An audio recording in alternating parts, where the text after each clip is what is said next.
Job capítulos 9 y 10. En el capítulo 9 está la respuesta de Job a Bildad. Bildad ya había criticado a Job, ahora le toca la respuesta o el turno a Job.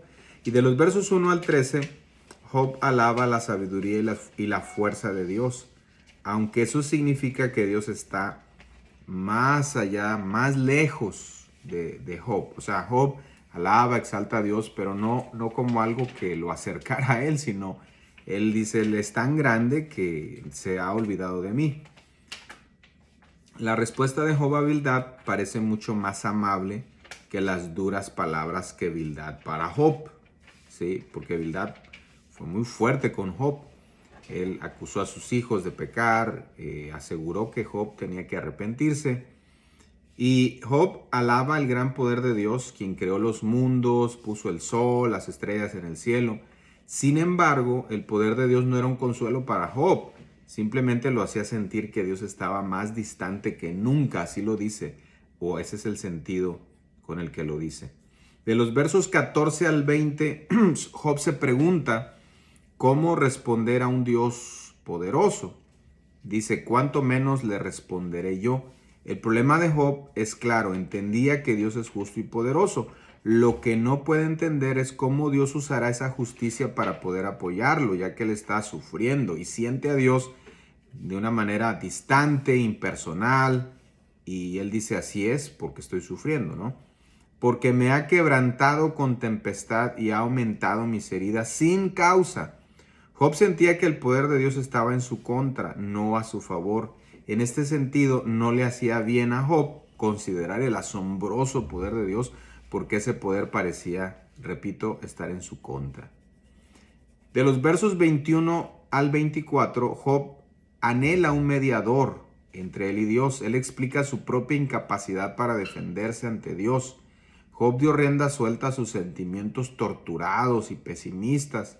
Creía genuinamente que era íntegro, pero al mismo tiempo admitía que no se conocía completamente lo suficiente para tener una conciencia limpia.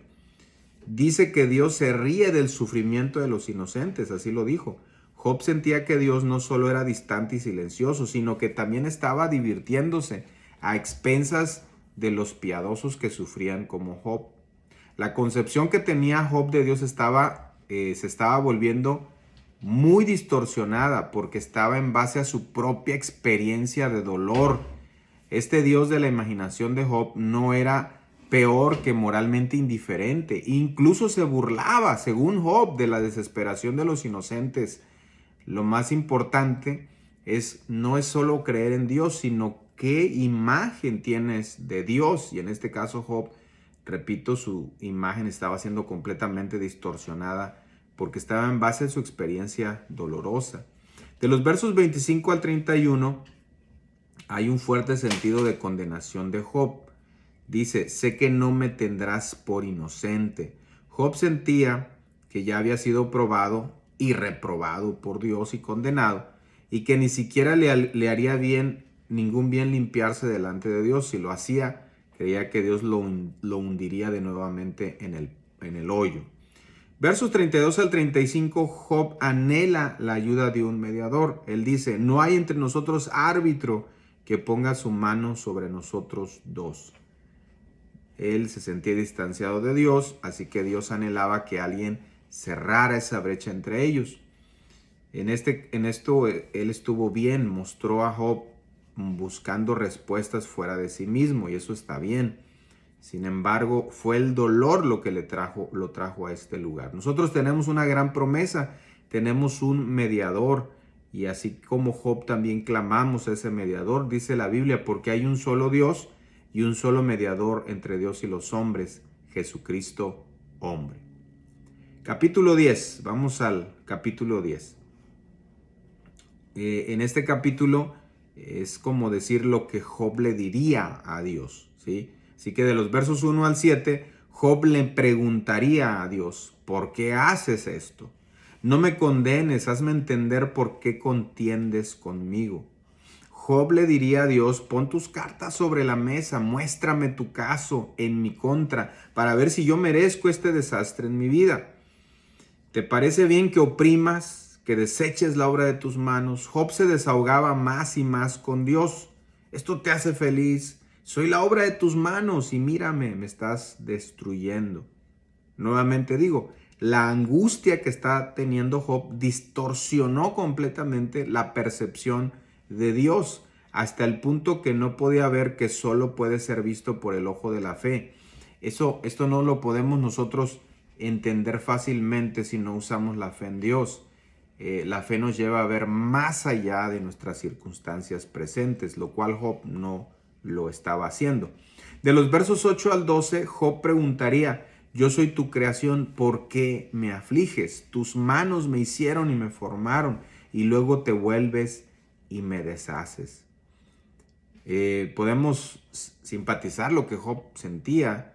Entendemos que él no podía hacer más que esto. Estaba pasando por un terrible sufrimiento.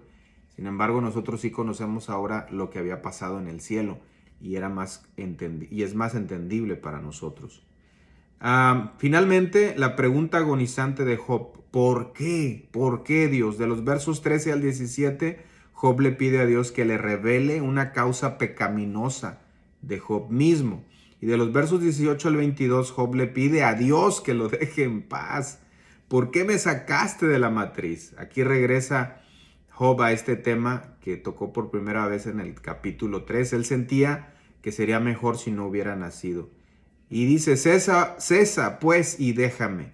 En este punto de la historia, Job simplemente preferiría que Dios lo dejara en paz. No reconocía que era solo porque Dios no lo dejaba, que era que él se sostenía. Por eso es que estaba todavía con esa fuerza. La poca que tenía era porque Dios no lo había dejado. Pero en este punto Job no lo entendía.